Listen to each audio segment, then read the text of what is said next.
type of glassware used to serve any type of alcohol should maximize the flavor of that particular spirit.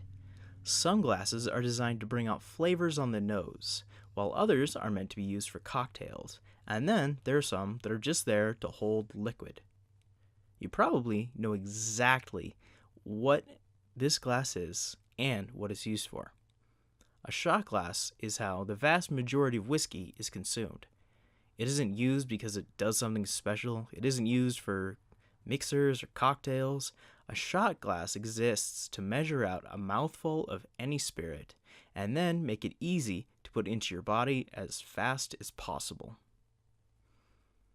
Whiskey is typically served in either a tumbler or rocks glass, or a snifter or tulip-shaped whiskey glass. A tumbler is ideal for drinking whiskey on the rocks or over ice. A tumbler is also the appropriate glassware for drinking whiskey and a mixer such as soda, ginger ale, or Coke.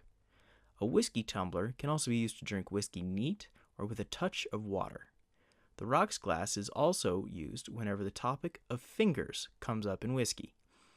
You may have heard the expression, "I'll have 2 fingers of bourbon," when someone is ordering the spirit.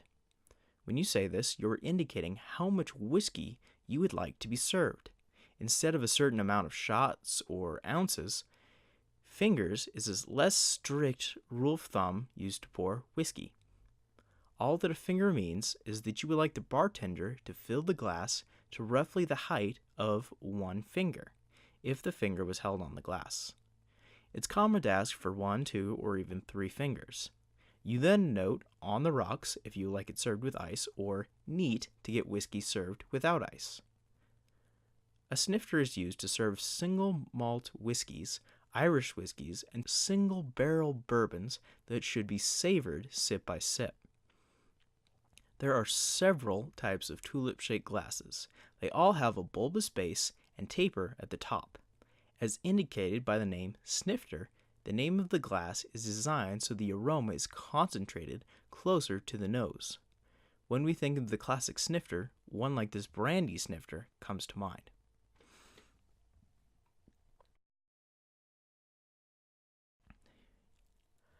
In lieu of a brandy snifter, a wine glass will also do. A wine glass has all the same qualities of snifter, and chances are you probably already have one of these at home. While it isn't specifically designed for whiskey, it is designed for nosing. So if you're just starting out and don't want to buy a set of glasses specifically for the spirit you're still making up your mind about, a wine glass is a good choice. There's no harm in acquiring the taste before buying the glass.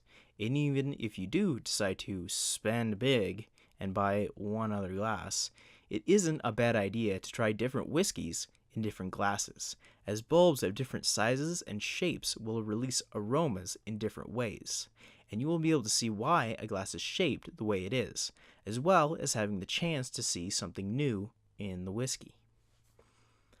Whiskey connoisseurs are often particular about the type of snifter they use, especially when they're tasting high-quality whiskeys. While there are countless different brands and shapes of snifter, Glencairn, Copita, and Riedel Venom are often considered to be the best quality and are in constant rivalry. The Glencairn glass was developed with the help of master blenders and inspired by the nosing glasses used in whiskey labs. The Glencairn glass is characterized by the small tapered opening, which allows for a greater concentration of the whiskey's unique aromas to reach the nose. The mouth is also tapered to easily allow the spirit to pass from glass to mouth. It has a wide bowl that shows off the whiskey's color and a solid base that feels good to hold in the hand. It's considered by many to be the gold standard in whiskey glasses. And while there's always room for debate, no one will scoff at you while serving a high-quality bourbon in a Glencairn glass. Because a Glencairn glass is all that you need, it also happens to be the only whiskey-specific glass that I currently have. However, other models are definitely worth looking at, and each has its own strengths. So while I might not have them, they're definitely on my shopping list.